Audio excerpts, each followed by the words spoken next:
देखना शुरू कर चुके हैं चिरावली ई पाठशाला, जिसमें हमारा टॉपिक कंटिन्यू है आज भी। अकबर का सैन्य विस्तार, या बोल सकते हैं अकबर के द्वारा किया गया साम्राज्य विस्तार, जिसका हम कल तक पढ़ चुके थे। हल्दी घाटी के युद्ध 1576 तक। कल तक का थोड़ा सा रिवाइज कर लेते हैं। कल तक जैसा कि मैंने आपको बताया था, यहाँ है दिल्ली, और दिल्ली में बैठे अकबर बादशाह के लिए ये गुजरात कितना इम्पोर्टेंट था, ये कल मैंने आपको क्लास में बता दिया था। वहाँ मैंने आपको बताया था कि ये जो गुजरात है ये समुद्री तट है, सबसे ज़्यादा इसकी सीमा लगी हुई है। और ये समुद्री तट कब किस काम में यूज होता था? सबसे ज़्यादा ये यूज होता था क्योंकि समुद्री तट होने की वजह से एक तो ये सबसे संपन्न राज्य था, दूसरा यहाँ से लोग गुजरात से ही हज यात्रा को जाते थे। यहाँ से हज यात्रा कहाँ पड़ती है, ये देखिए, अगर आप कोरिलेट कर पाएँ, ये जो अभी जो जिस मैप से मैं आपको बताया था, यहाँ से ये गुजरात का किनारा, और यहाँ से लेफ्ट की तरफ, यानी कि इस जगह को आप, यहाँ की बात चल रही है, ये वाला एरिया कौन सा है? इंडिया का ये वाला पोर्शन, ये गुजरात है। गुजरात से हज यात्रा जानेंगे तो मक्का से मदीना जाना पड़ेगा, पहले मक्का जाना पड़ेगा, फिर मदीना, उसी को हज यात्रा बोलते हैं। तो यहाँ से यही जो रास्ता था, यानी कि यही गुजरात से ही रास्ता था मक्का मदीना जाने का। यहाँ आए बगैर आप जा नहीं सकते थे। एक तो गुजरात दिल्ली के बादशाह के लिए इसलिए इम्पोर्टेंट था। दूसरा गुजरात क्यों इम्पोर्टेंट था? दूसरा गुजरात इम्पोर्टेंट था कि व्यापार का केंद्र था। इसको यूरोप जाना है। यूरोप कहाँ? अफ्रीका के यहाँ पे है यूरोप, यानी कि ये जो अफ्रीका महाद्वीप है, और इसके और उत्तर में मक्का मदीना। इधर से जाओगे आप लाल सागर, ये भूमध्य सागर से होते हुए, तब जाके अगर यहाँ से यूँ आके जाना, या तो ये रास्ता था, या दूसरा ये रास्ता था, या तीसरा यूरोप का जो जिसको वास्को ड गामा ने खोज किया था, वो ये वाला रास्ता था।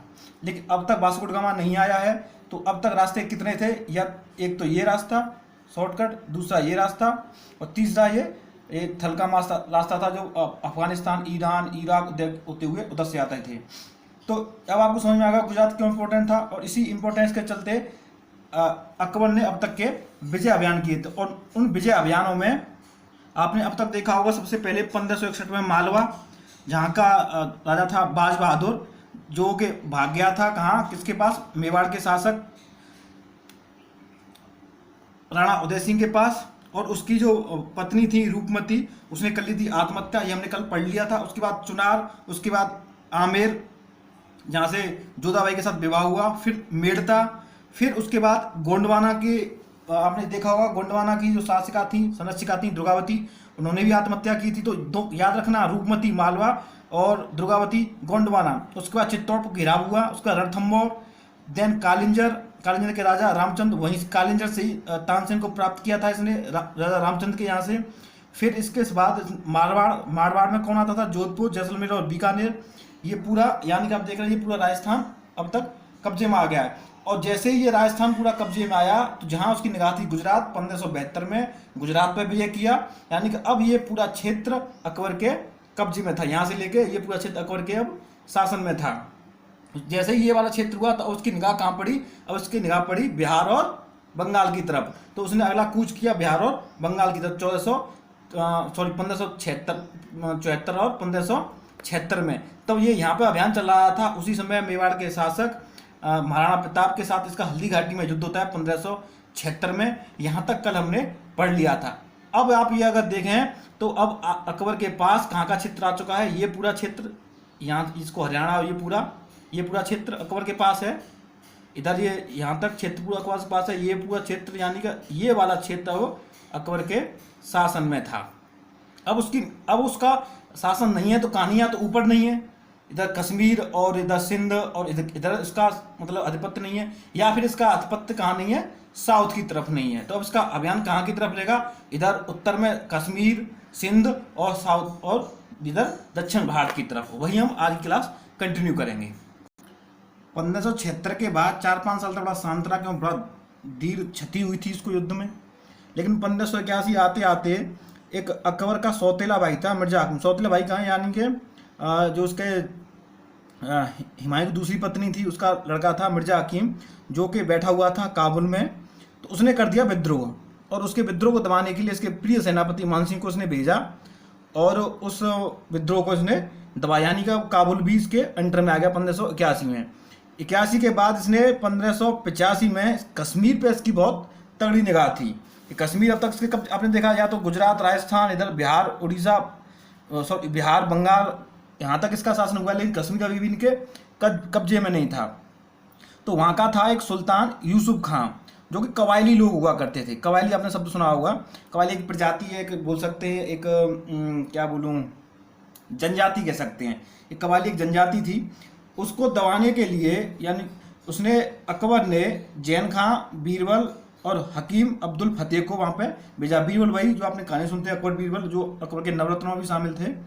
लेकिन ये कबायली लोग बड़े खतरनाक थे। इन्होंने इनको घेरा बुरी तरह और अकबर के नवरत्न बीरबल को मार दिया 1885 में, और उसकी डेड बॉडी तक भी नसीब नहीं हुई थी अकबर को। बड़े खतरनाक लोग थे। तो जब उसको अकबर को ये पता चला कि सबसे प्रिय मंत्री बीरबल की मृत्यु हो गई है, तो बड़ा एकदम तलबला गया।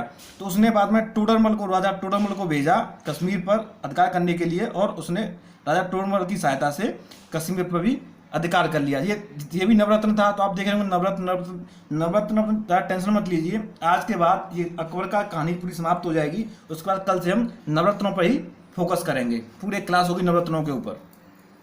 कश्मीर के बाद सिंध विजय 1591 में, क्योंकि अकबर कांधार को चाहता था, क्योंकि कांधार को जीतने के लिए पहले सिंध को जीतना पड़ेगा, तभी आप कांधार की तरफ जाएंगे। तो 1591 में इसने सिंध पर विजय प्राप्त की, और 1592 में मान सिंह को भेजा उसने उड़ीसा के लिए, और उसने इधर उड़ीसा अभियान करके उड़ीसा को भी अपने कब्जे में ले लिया।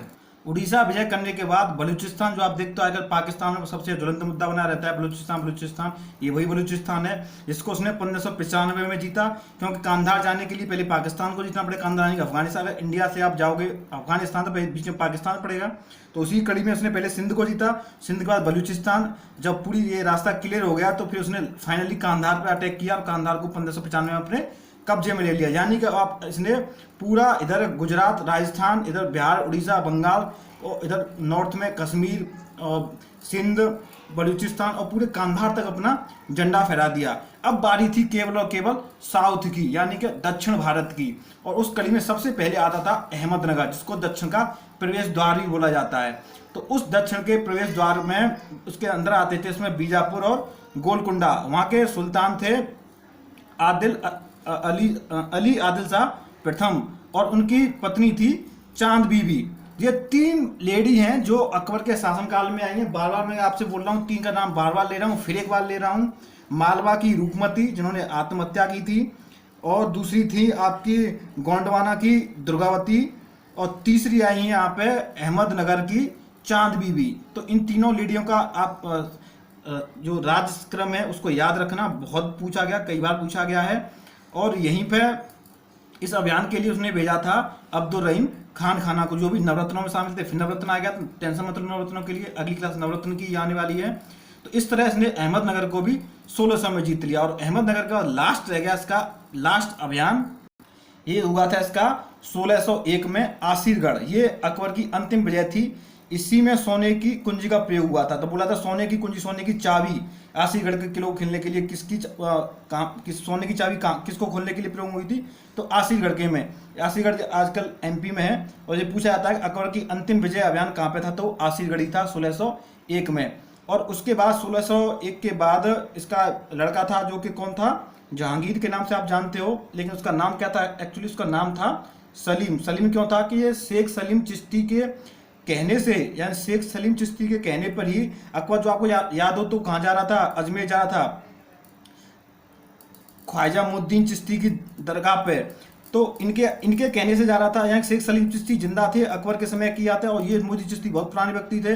तो इनकी दरगाह पर जा रहा था अकबर। तो उसी रास्ते में आमेर के शासक का जो भिड़ंत हुई थी, आपको कहानी याद हो तो, हाँ, तो शेख सलीम चिश्ती के कहने पे ही जा रहा था। इसीलिए जब इसका पुत्र हुआ अकबर का, तो उन्होंने उसका नाम भी रख दिया सलीम। और ये जो सलीम हुआ था, ये शेख सलीम चिश्ती की कुटिया में फतेहपुर सीकरी में ही पैदा हुआ था।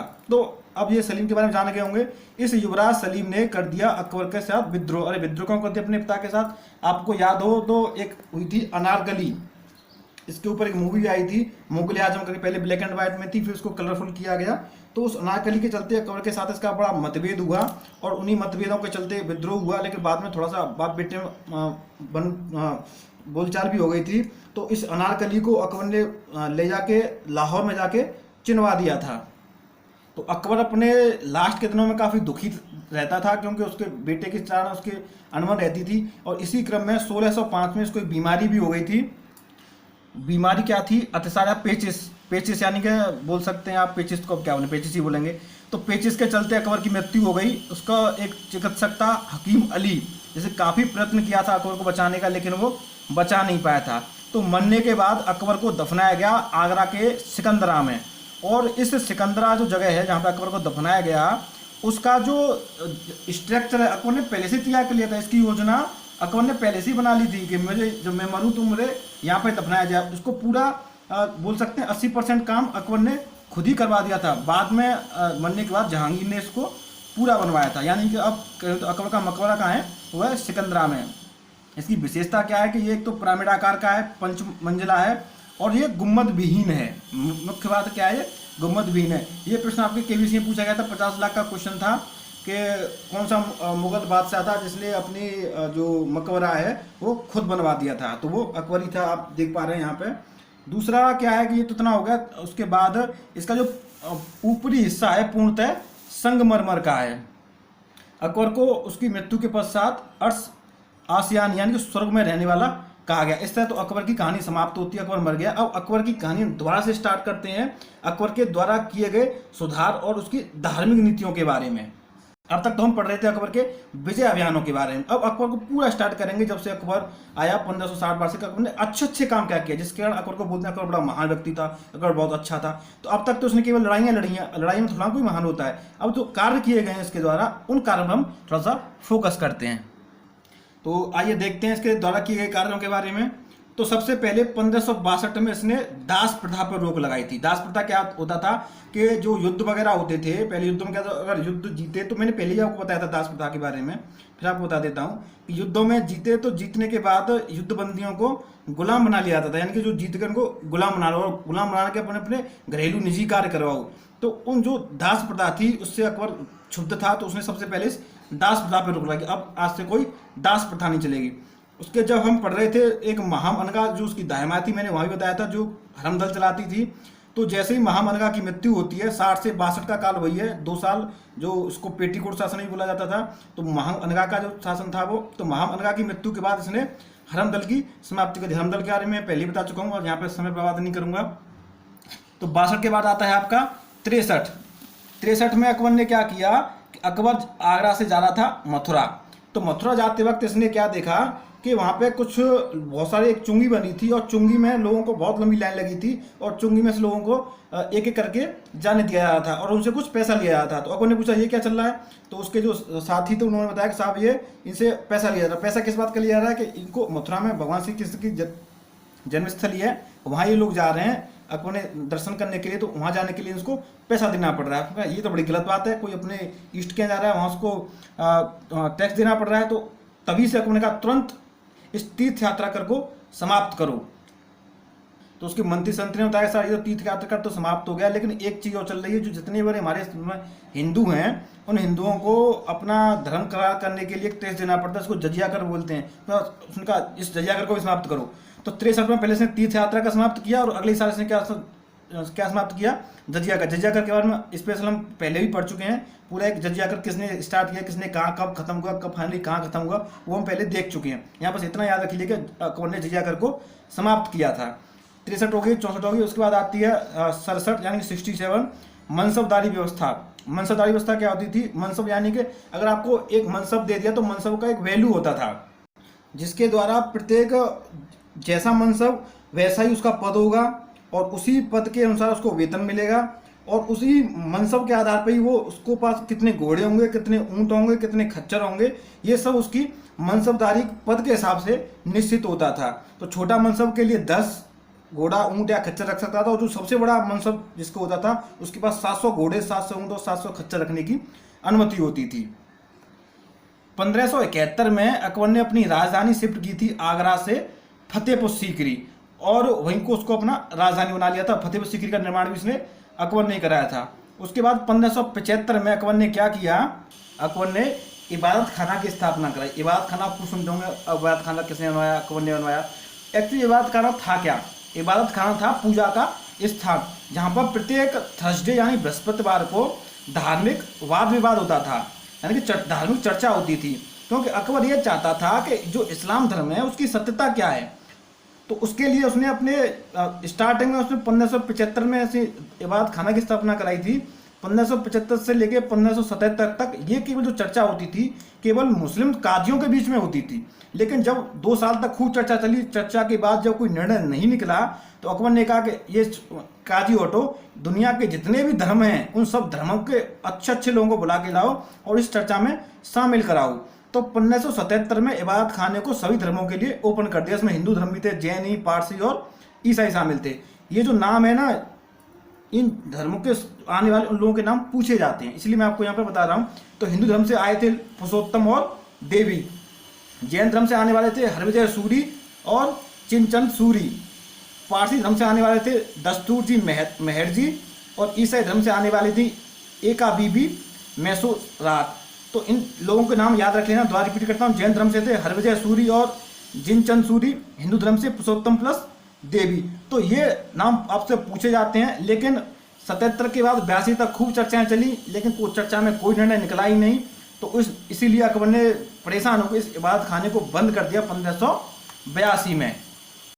1579 यानी कि 1579 में इसने एक दहसाला प्रणाली प्रारंभ की थी और दूसरा एक मजहर की घोषणा की थी। मजहर क्या था? मजहर एक दस्तावेज था, यानी कि बोल सकते हैं एक ऑर्डिनेंस। इसने एक ऑर्डिनेंस निकाला और उसमें घोषणा की कि आज से जो भी धार्मिक मामले होंगे, यानी कि अगर कोई धार्मिक मामलों में कोई 2 पक्षों में कोई दिक्कत, कोई कष्ट, कोई परेशानी, कोई लड़ाई, कोई झगड़ा होता है और वो झगड़ा नीचे स्तर पर नहीं सुलझता है, तो उसके लिए जो सर्वोच्च अधिकारी होगा उसको निपटारा करने वाला, वो थर्ड एम्पायर, यानी कि क्रिकेटर की भाषा में अगर बोलें तो अगर ग्राउंड एम्पायर कोई डिसीजन नहीं कर पा रहे हैं तो उसका डिसीजन कौन देगा? Third umpire. तो धार्मिक विवाद के लिए थर्ड एम्पायर कौन होगा? अकबर होगा। ठीक है। तो और उस जो दस्तावेज पे जो हस्ताक्षर किए थे वो किए थे तत्कालीन सर्वोच्च इस्लामिक गुरु शेख मुबारक ने। और ये शेख मुबारक कौन था? शेख मुबारक था अबुल फजल और फैजी का पिता। अबुल फजल और फैजी कौन? ये अकबर के दोनों नवरत्न थे। तो नवरत्नों में जब देखोगे दोनों भाई थे। ये भी आपके कौन बनेगा करोड़पति में पिछले साल ही क्वेश्चन पूछा गया था कि अकबर के निम्नलिखित नवरत्नों में से कौन 2 भाई थे? तो अबुल फजल और फैजी थे। ठीक है। तो मरकज की घोषणा होगी, इस पर साइन कर दिया शेख मुबारक ने और ये थर्ड एम्पायर घोषित कर दिया गया अकबर को। इसी दस्तावेज में अकबर को अमीर उल मोमिन कहा गया है। और इस मजहर को एक बाद में एक स्मिथ आए हैं जिन्होंने काफ़ी स्टडी किया हमारी इंडियन हिस्ट्री के ऊपर। उन्होंने इस मजहर को अचूक आज्ञा पत्र कहा, यानी कि अगर ये अचूक, यानी कि ये आज्ञा पत्र ऐसा है, अचूक है, सीधा जाएगा, इसके बाद में कहीं कोई अपील नहीं होने वाली है। 1580 में अकबर ने अपने पूरे सूबे को, पूरे राज्य को 12 सूबों में विभाजित किया। सबसे इम्पोर्टेंट बहुत पूछा गया है, 1582 में अकबर ने एक चलाया था तौहीद इलाही, जो बाद में दीन इलाही के नाम से फेमस हुआ। दीन इलाही का मतलब है ईश्वर का धर्म, यानी कि इसने एक धर्म चलाया था अलग से। और उसके मुख्य जो पुरोहित थे उसका नाम था अबुल फजल। अरे भाई अबुल फजल जो अभी आपने देखा था, फैजी का भाई, शेख मुबारक का लड़का। इस दीन इलाही से आपसे जो प्रश्न पूछे जाते हैं, वैसे तो दीन इलाही क्या था? दीन इलाही वही था कि जो अकबर के विचारों से सहमत था और अकबर को अपना धार्मिक गुरु मान लेगा और उसके बाद दीन इलाही आप धर्म स्वीकार करने के काबिल हो। तो हुआ यह कि जब दीन इलाही ने स्टार्ट कर दिया तो अब अकबर के जितने भी आसपास के लोग थे उन सबसे बोला गया कि आप दीन इलाही को स्वीकार करिए। तो सबसे पहले दीन इलाही को स्वीकार करने वाला व्यक्ति था, या कहें कि हिंदुओं में सबसे पहले दीन इलाही को किसने स्वीकार किया था? वो किया था एकमात्र शासक बीरबल ने। और भगवान दास और मानसिंह भी इसके दरबारी थे, लेकिन भगवान दास और मानसिंह दोनों ने मना कर दिया। हाँ ठीक है साहब, हम आपके मंत्री जरूर हैं, आपके से रिश्तेदारी जरूर हैं, लेकिन हम इस चीज़ को नहीं स्वीकार करेंगे, हम दीन इलाही अपना धर्म परिवर्तन नहीं करेंगे, दीन इलाही को हम स्वीकार नहीं करेंगे। यानी कि भगवान दास और मानसिंह ने मना कर दिया और बीरबल ने दीन इलाही को स्वीकार कर लिया था। और दीन इलाही को सबसे पहले इन्होंने मना किया और एक राजा टोडरमल ने भी मना किया था। इन तीनों लोगों ने मना कर दिया, हम दीन इलाही को स्वीकार नहीं करेंगे। फाइनली आपसे ये पूछा जाता है कि दीन इलाही को सबसे पहले किसने स्वीकार किया? हिंदुओं में आपके 4 ऑप्शन होंगे, मानसिंह, भगवान दास, टोडरमल, बीरबल। तो किसने स्वीकार किया? बीरबल ने। स्मिथ ने इसी दीन इलाही को अकबर की भूल का स्मारक भी कहा है। जब अकबर ने दीन इलाही धर्म चला दिया तो धर्म के बाद उसका कैलेंडर, उसका संवत भी चलाना था। तो 1582 में दीन इलाही की स्थापना हुई और 1583 में चला दिया ने दीन इलाही संवत। और इसके बाद अकबर ने बहुविवाह को प्रतिबंध किया है कि एक से ज़्यादा शादी करना प्रतिबंधित है। और विधवा विवाह को प्रोत्साहित किया। बाल विवाह रोकने के लिए विवाह की उम्र, जैसे आजकल जो लड़के की उम्र 21 वर्ष और लड़की की उम्र 18 वर्ष है, उसमें अकबर ने उम्र निर्धारित की थी लड़के के लिए 16 वर्ष और लड़की के लिए 14 वर्ष। और इन विवाह जो अकबर ने नियम बनाया कि बहुविवाह प्रतिबंधित, विधवा विवाह होना चाहिए, लड़के की उम्र 16 साल, लड़की की उम्र 14 वर्ष से पहले कोई विवाह नहीं होगा। उसके लिए इसने एक अधिकारी नियुक्त किया जिसका नाम था तुर्बेग नाम का अधिकारी। पूछा जाता है कि विवाह की वैधानिक जांच के लिए इसने एक अधिकारी नियुक्त किया, उसका नाम क्या था? तुर्बेग। और इसके अलावा अकबर के शासनकाल में ही रामचरितमानस की रचना हुई, जो किसी गोस्वामी तुलसीदास ने की थी। कब? 1575 में। ये हम कहाँ पढ़ चुके हैं? ये हम पढ़ चुके हैं जब हम पढ़ रहे थे भक्ति आंदोलन के बारे में, जब मैंने वहाँ बताया था कि हल्दी घाटी के युद्ध से 1 साल पहले रामचरितमानस की रचना हुई थी। हालांकि तुलसीदास अकबर के समकालीन थे और तुलसीदास के शिष्य थे मानसिंह और अब्दुल रहीम खान, जो कि दोनों ही अकबर के नवरत्न थे। ये दोनों तुलसीदास जी के शिष्य थे, लेकिन तुलसीदास जी कभी भी अकबर के दरबार में नहीं गए। पूछा जाता है। दूसरा, तुलसीदास जी के अलावा सूरदास जी भी अकबर के ही समकालीन थे। बस थोड़ा सा और बचा है। ये तो हुई हिंदू गुरुओं के बारे में। अब अकबर ने सिख गुरु, जो सिखों के तीसरे गुरु थे अमरदास, उनकी पुत्री थी, उनको कुछ गांव जमीन दान में दिया थे। और चौथे गुरु हुए रामदास। उन गुरु रामदास को 500 बीघे जमीन इन्होंने दी थी। और उस वहीं पर आगे चल के गुरुओं के सिखों के 5वें गुरु अर्जुन देव ने स्वर्ण मंदिर यानी कि हरमंदिर साहब का निर्माण कराया था। उस जो दान की हुई जमीन जहाँ पे अमृतसर शहर बसाया गया था। ये हम जब सिखों के बारे में पढ़ेंगे तो विस्तार से वहाँ पे पढ़ लेंगे। आप इतना याद रखिए कि अकबर ने यहाँ पे, अगर वहाँ पे जब हम पढ़े तो आपको अजीब सा लगे अकबर कहाँ से आ गया, तो अकबर ने यहाँ पे चौथे गुरु रामदास को 500 बीघा जमीन दान दी थी। ये फैक्ट मैं आपको पहले ही बता चुका हूँ जब हम विट्ठलनाथ और बल्लभाचार्य के बारे में पढ़ रहे थे। जब बल्लभाचार्य के बारे में पढ़ रहे थे, मैंने आपको बताया था कि अकबर ने बल्लभाचार्य को गोकुल और जैतपुर की जागीरें प्रदान की। सॉरी, विट्ठलनाथ को, बल्लभाचार्य का पुत्र था विट्ठलनाथ, तो गोकुल और जैतपुर की जागीरें दी थी। ये मैं आपको पहले ही बता चुका हूँ। तो इस तरह अकबर की ये सब तामझाम खत्म होते हैं। अब कल की जो क्लास होगी उस क्लास में हम पढ़ेंगे अकबर के नवरत्नों के बारे में। अब कुछ लोग, और उस नवरत्नों के साथ ही हमारा अकबर का चैप्टर हो जाएगा समाप्त, फिर हम बढ़ जाएंगे जहांगीर की तरफ। लेकिन कुछ लोग ये बोल रहे हैं बीच में अकबर की जो इमारतें, ये अकबर ने जितने भी किले बनाए हैं वो कहाँ रह गए। तो दोस्तों मैं आपको बता दूं, जितने भी इमारतें, किले, जितने भी स्थापत्य कला है, जितनी भी चित्रकारी है, जितने भी तामझाम कलाएं हैं ना, आप सिलेबस खोल के देखिए, मैंने वहाँ पर अलग से लिख रखा है। जब तक औरंगजेब को कंप्लीट करेंगे, और जब वो कंप्लीट करने के बाद जितने भी बाबर से लेकर औरंगजेब तक काल की जितनी भी चीज़ें हैं, वो चाहे इनकी स्थापत्य कला हो, चाहे संगीत कला हो, चाहे इनका जो आप देखेंगे साहित्य हो, चाहे चित्रकला हो, उन सबको हम एक जगह एक कंपैरेटिव स्टडी करेंगे, जिससे आपको पढ़ने में और याद करने में आसानी है। अब मैं एक एक के साथ एक एक का बताता चलूँ तो आप कंफ्यूज हो जाएंगे लास्ट में जाके, इसीलिए मैंने सबका एक जगह हटा करके रखा हुआ है। वहाँ पे वो 2-3 क्लासें होंगी, उन 2-3 क्लासों में आपको पूरा मुगल काल की कंपैरेटिव स्टडी कर लेंगे, तो आपको वहाँ से चीज़ों को कोलेट करके आसानी से याद कर पाएंगे। चलिए ठीक है, कल मिलते हैं आपको अकबर के नवरत्नों के साथ।